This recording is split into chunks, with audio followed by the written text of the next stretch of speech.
Welcome to the Versa Business Tips Podcast. I'm your host, founder and CEO of Versa Business Systems, Shaheen Mazloom. We're here with a financial expert today. Our guest, Jon Morris, is the CEO of Fiscal Advocates. How you doing today, Jon? Doing great. Thanks so much for having me here. Absolutely. Thanks for joining us. So for those out there that don't know who you are, tell us a little about you and what your company does. Absolutely. So I've actually been in the digital marketing space for the majority of my career. My last job, I founded a company called Rise Interactive. I grew up from just me to about 250 people, a little bit under 40 million in revenue before selling it. Stepped down on April 1st of 2020. So it's kind of like the prank was on me in terms of the beginning of the pandemic. Oh, yeah. 3 little kids, didn't know what I was going to do next, but I had to do something sooner than later, and started basically a fractional CFO company called Fiscal Advocate that's technology enabled, that focuses very specifically on helping professional service companies. So if you are a B2B professional service company, and my expertise is guiding you in your finances to get greater insights.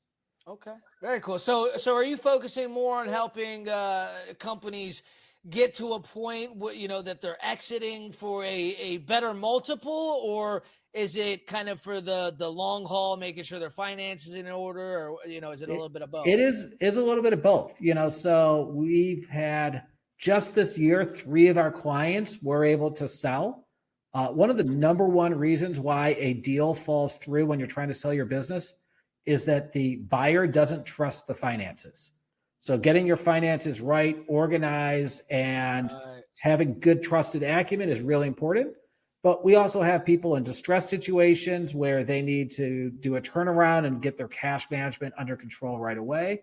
And then we're also just poised to help you. Like, most people don't really understand the secret to your decision making is organizing your financial data to make really solid decisions. And so, what is your gross margin? How much of your revenue do you spend on sales and marketing? Are you investing in R&D? All that comes from your finance department, and understanding how you are benchmarking relative to your competition is a really important component. Right. Now, when people are starting out, they're focused on just getting customers, making sales, right? Like, at what point is it a good idea to really start organizing? Is it better to do it early on? Or, is it, do you got a couple years? Like, is it a complete mess if you're waiting a couple of years to get a finance company in there? Or, do they still have some time? I mean, look, I'll just use Rise, my last company, and Fiscal Advocate, my current company. It started off with just me, and I have a little bit of an edge given that this is what I do for a living. Right. But I had perfect books from month one. Now, there are certain things, like I'm just going to give you an example. A lot of professional service companies don't know what their gross margin is.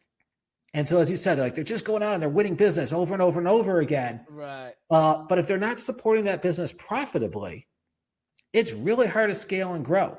Right. And so, organizing your finances to understand, when you take all the people that you hired to do the work, do you have a 30% gross margin, which means you're most likely losing money? Or do you have a 50% gross margin, which means you generally have, not only are you profitable, you have enough money to actually invest back into the business. Right. And so it's certain key metrics that if you really focus on them and you focus on them early on, it'll help guide your growth in terms of the investments you make. So I'm a big believer in starting early. Right. No, that makes sense. Now, what about those companies that are like, man, my finances are just such a mess. We're going from zero to, we'll have a good week, a good month. We think we're going out of business. There's a lot. We talk with so many companies that are like, I don't know what I'm going to do, especially when they're looking for funding. They're like, I can't cover payroll next week. Like, their finances are such a mess. Is it too late for those people, or is it like, let's go ahead and see how we turn this around now? What is your take on that? So absolutely not. There's many times I have to do a cleanup job. Now, sometimes people's books are a mess and actually they're fairly profitable.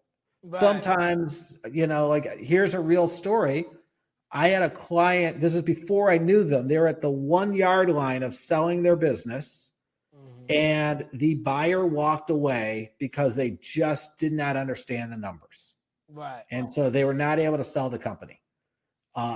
they ended up hiring us because of that very reason. Right. Was they didn't want that to happen the next time around. Turns out they had debt. Turns out they were losing money. Turns out they weren't growing. But there was enough time. They weren't going out of business. Right. Now they are profitable. They've paid down a ton of their debt. They're probably 12 months away from being completely debt-free. Nice. They're growing at a really rapid rate. They're investing, like in any industry. I talk a lot about the professional service industry, but in every industry, there are standard best practice numbers that you should follow. Right. And if you follow those numbers, good things will happen. And so they caught on early enough, and now I consider them one of my greatest case studies. Wow. And and it's an amazing feeling. That's actually right. At my last company, Rise, we worked with some of the largest companies in the world. One of my clients was a Fortune 15 company. Wow. And when I take this company, they paid us incredibly well. The people were wonderful. The work was challenging, great work. So like you would say, like, well, what are you going to complain about? Like everything sounds awesome there. Right. But if a new CEO came in and said, you know what, John, I apologize, but we're going to fire you. And not only are we going to fire you, but we're going to stop doing what you guys are doing completely. No one else. We're not going to hire anyone else. Right. I think they would go from a Fortune 15 company to a Fortune 15 company. I don't think the impact would have been that great on their business. Right. Where in this scenario, I'm dealing with small to medium-sized business owners who are wonderful people and just need some financial stewardship. Right. And so like to see helping somebody losing money and in debt to now making a profit, growing their business, getting out of debt, it's just a wonderful feeling. Wow. And that's just focusing on the numbers. They say numbers don't lie, but is there more to it than the numbers, or is it really just figuring out the numbers and then figuring out what you should stop doing because these numbers don't make sense, what you should do more of because these numbers do make sense? Is that pretty much it, or is there really more to it? I'll try to simplify it as much as I can. The first thing is all of us who own a business have a boss, and it's the same boss, right. The income statement. Yeah. Okay. Our income statement as a boss is completely objective. You are either profitable and you are growing, or you are not profitable and you are not growing. And so if your income statement is looking the same every single year, or if it's getting worse, then you as the CEO are not doing something right.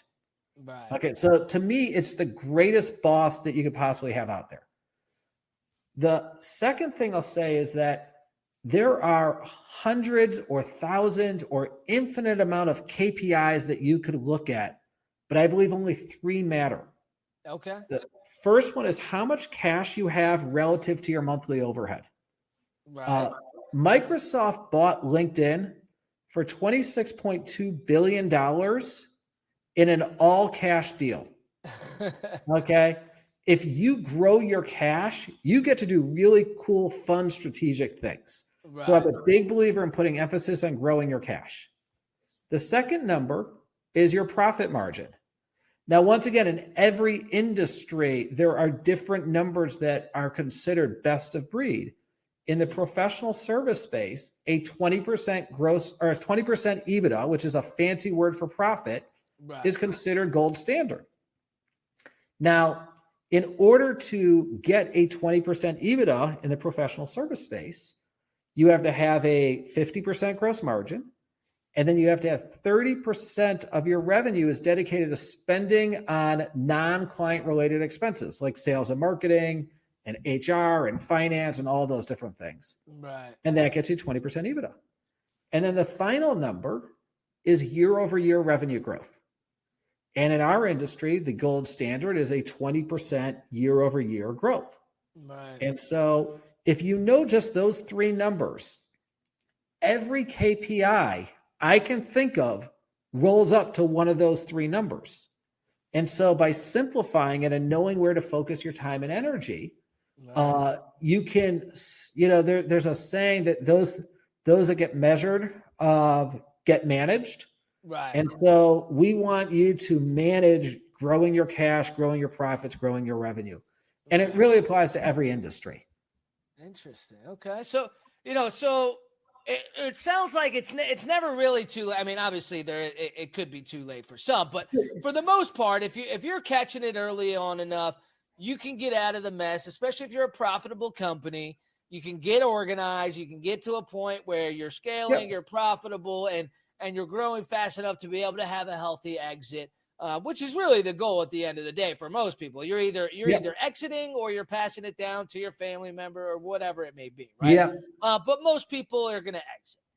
So I guess my question would be this, right? So if you know that you're profitable, right? But maybe, so for example, we were talking to this guy the other day and he's like, I had two major customers pay me late. And so I've got to borrow $100,000 to cover my payroll. It's a decent sized company doing $5 million a year, nothing too crazy, but he's like, so we asked him for his tax returns. He's like, I haven't done my taxes in 4 years. I just, when it comes time to tax time, I don't have the money to pay the taxes. So I'm just waiting until I can, stockpile some money and then I'll file the taxes. I'm like, well, that doesn't sound like a good plan to me. Like, so for those people that are so unorganized, they got a bunch of debt. They're spending money like crazy. We had one guy, he was borrowing $50,000 to cover payroll, but you looked at his Instagram and he's driving a Lamborghini. Like, do you ever have those times where you're sitting down with a client and you're like, dude, what are you doing? Like, we cannot help you. Or you're like, look, you got to change your lifestyle. You got to get rid of the Lambo. You got to file your taxes. You got to put a payment plan. Like, do you have to really get, I guess, personal?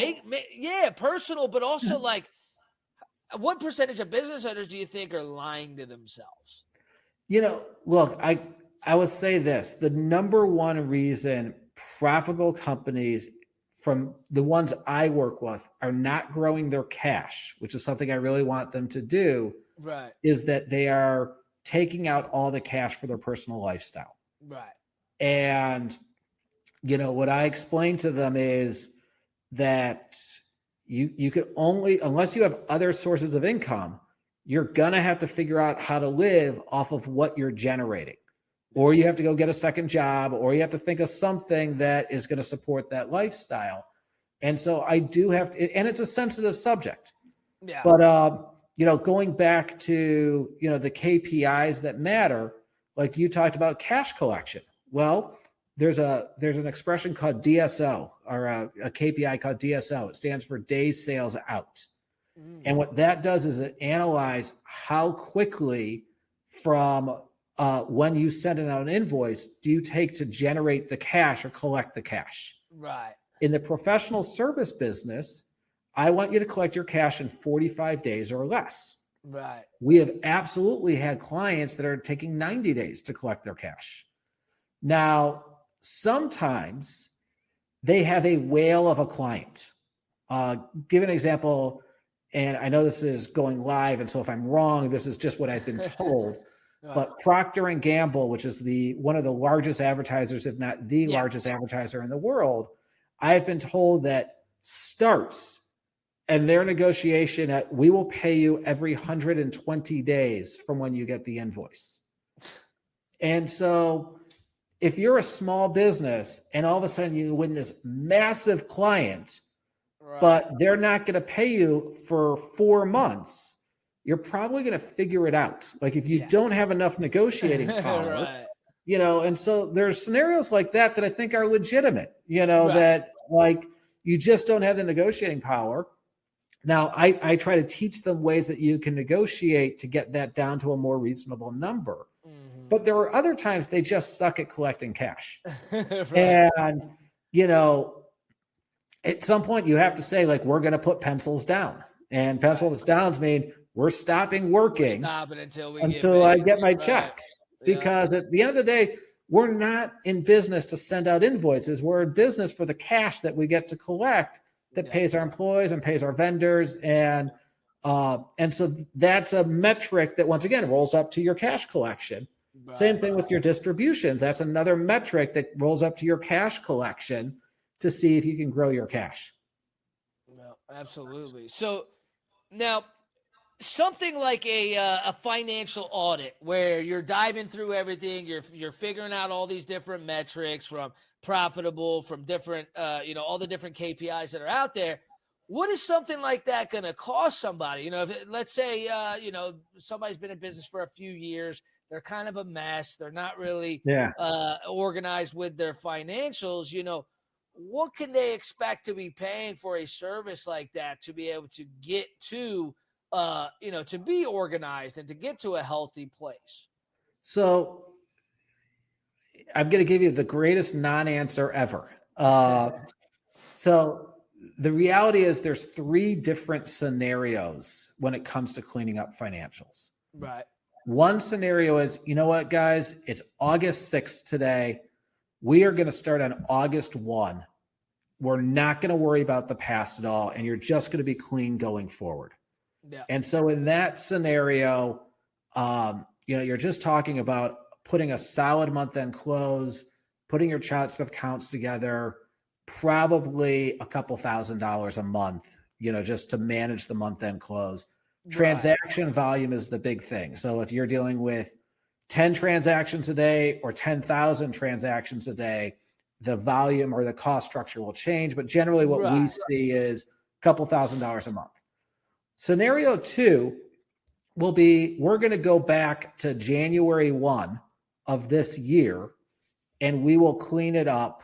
And once again, it all depends on the transaction volume, but it might cost between $5,000 and $20,000 to clean it up, make sure that everything's categorized, organized properly, and we're going to do it right. Right. And then scenario 3 is we're going to go back to January 1 of the previous year.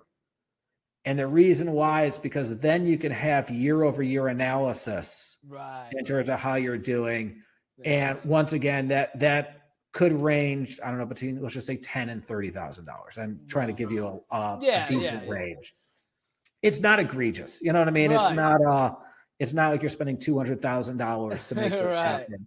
But, it could be a mid 4-figure to 5-figure investment is to do the cleanup, depending on how bad it is.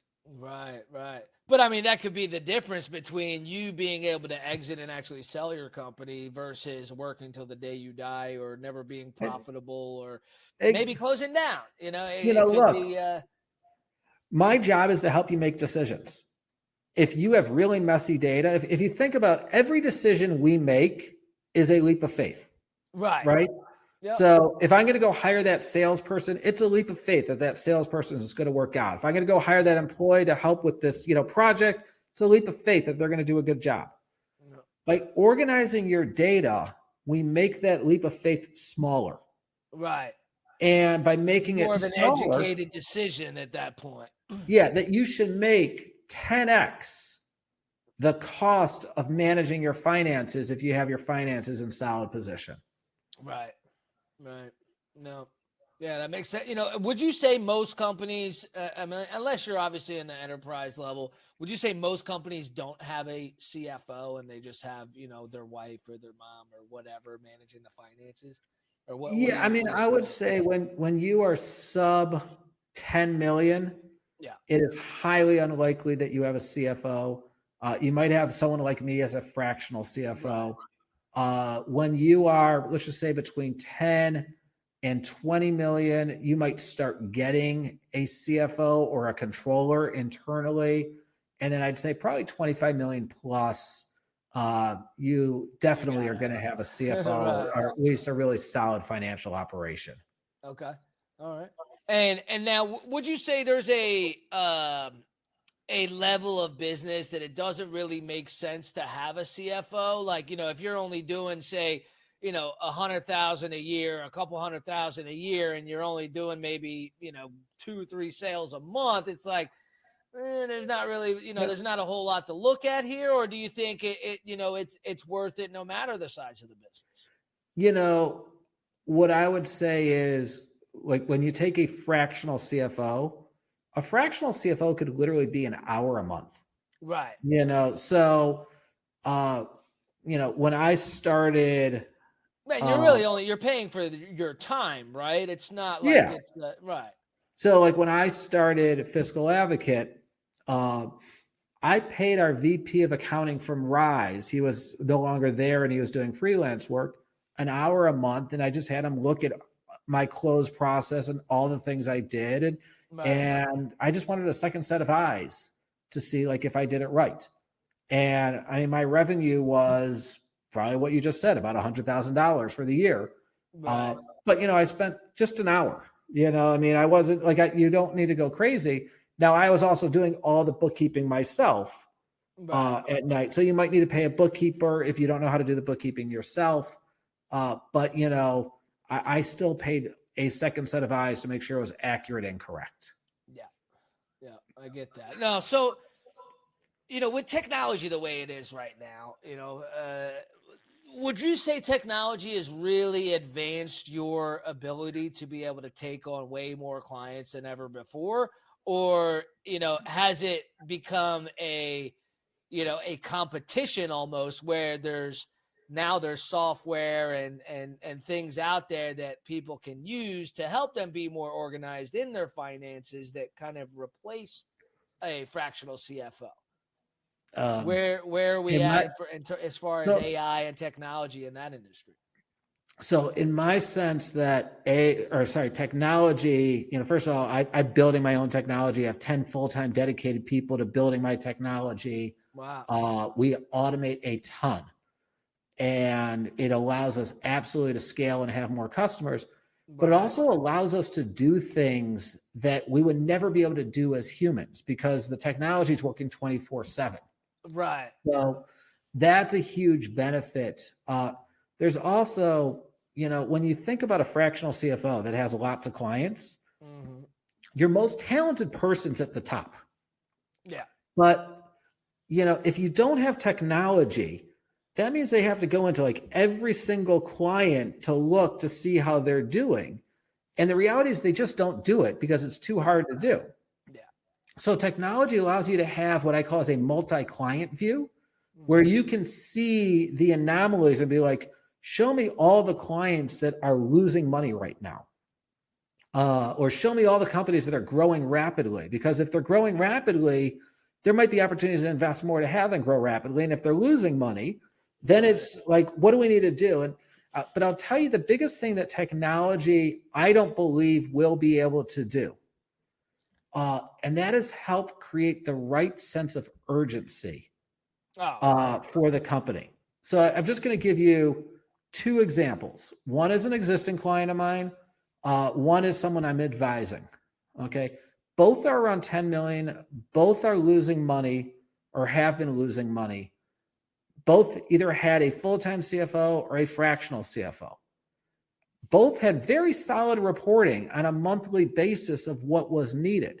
Right. But neither of the people in charge of being the financial stewards of their business ever said, we have a gross margin problem and we need to fix it right now. And this needs to be done in the next 14 days.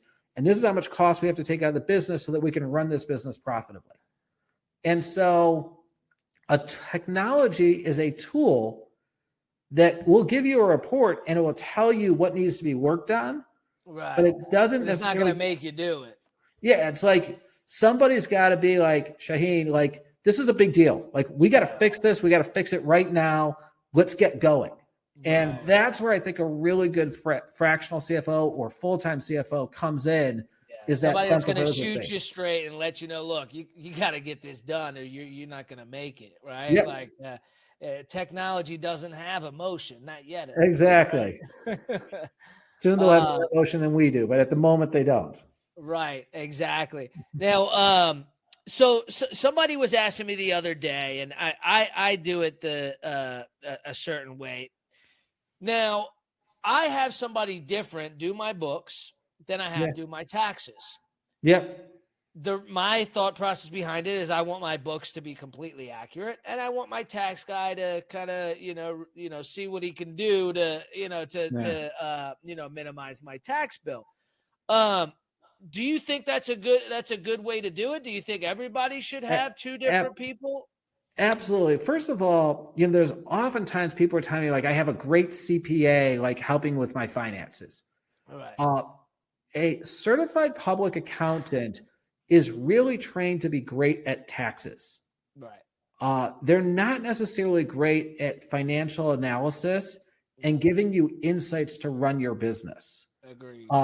So I can't stand when people tell us like, "Oh, well, let me talk to my accountant." I'm like, "Oh, are they a funding expert? Yeah. Is that what they? Oh, they're a credit card processing company too." Yeah. And so so to me, if you really want to look at all the different departments of the finance department, so Right. one department is tax, and there should be, whether a CPA that you work with or someone internal that is ensuring that your taxes are done on time, they're done accurately. I'm a big fan of tax minimization, but not tax evasion. Right. And my general personal rule is if you think of the line between risky tax taking, and then on the other side non-risky tax taking, and then there's like a gray bar, I want to be just slightly to the left of the gray bar, so I'm always on the safe side of your taxes. It's better to overpay on taxes and be safe than to underpay and have them knocking on your door. and go visit a place you don't want to visit. Right. The second one is your accounting. And what I call accounting, it's invoicing, AR, AP, payroll, and month-end close. Right. And you generally want who's ever doing your month-end close to be different than the people who are actually paying your bills and your payrolls. And this is a financial control standpoint, because if they are paying your bills and sending out your invoices and recording all the transactions, there's an opportunity for them to manipulate the data and steal from you. Yeah. And by the way, it's generally the most likable, trustworthy guy that does it. So, always. Yeah. It's always the person you least expect too, right? Yeah. The third one is your financial planning and analysis. Yeah. And that is all about budgeting, forecasting, insights to your business, the decisions you need to make. Right. And then the last one, which sounds like where you fit in a lot, is your corporate development and your fundraising and whether it's securing debt loans, equity investments, oftentimes M&A might fall in that category as well. Right. Absolutely. So, dude, it's been eye-opening. I think a lot of business owners can say the same thing, that it's never too early, and I don't think it's ever too late to really get a professional financial advisor to look at the books, right? Like it can't hurt, it can only help, right? I think a lot of the times business owners just need to be honest with themselves of where they're at as a company. And I think a lot of the times business owners just don't know what they're looking at, right? Like the guy who owns a bunch of car dealerships, he most likely is really good at selling cars, right? But he may not be so good on the financial side or the marketing side or whatever it is. And that's why there's all these B2B companies out there, so I think it's, business owners, really taking a look at themselves and their business and just being honest with themselves about where they're at financially. And if they're not where they want to be, it's time to call someone like Jon and to set them straight. So Jon, we're wrapping up here today. What gift do you have for our listeners and our viewers today that can help them accelerate their business? So there's a couple of things. One, I have a free ebook that's called Decision Making Science for Agencies. You can also buy it at Amazon on the Kindle. We'll share it in the description, but awesome. It's my methodology towards budgeting, forecasting, and the insights to your business. The second one is we provide a free financial audit. So I'll use the word assessment. It's not like a real audit, but we will look at Do you separate your revenue by lines of business? Do you have your gross margin calculated properly? How much of your revenue do you spend in each specific area? So what percent of your revenue goes to sales and marketing? What percent goes to operations and finance? What goes to your executive team? How are you doing from a month-end close process? How are you doing from a budgeting process? It's a fairly rigorous, thorough process. Awesome. Very cool, man. Well, I'll make sure to put the link for the analysis in the description. And then is there a link for the ebook or how? Yeah, How can there's we a get link that for to people? There's a link for the ebook, Awesome. and then I'll make just sure to put that in the contact description me as well. if you're interested in the financial audit. And you can also always go to fiscaladvocate.com to learn more. Awesome. Awesome. Well, I appreciate your time, Jon. Thanks for sharing all the knowledge with us on finances. I haven't had a CFO in my business or a fractional CFO in my business yet. As we're moving more into the from the small, medium-sized businesses to the enterprise level, like you said, the Fortune 10, 15, 20, we're starting to move in that direction. And I think it's time we get organized as those monthly incomes start increasing and doing it right. And we're doing the right thing that's really going to, help us scale to where we're trying to get to over the next few years. So I appreciate your time. We'll definitely have to get set up for that analysis. And, I can't wait to have you on here in the future and be a little bit more knowledgeable when it comes to finances. Awesome. I appreciate it. Would love to come back on, and I hope this was helpful for your audience. Thank you.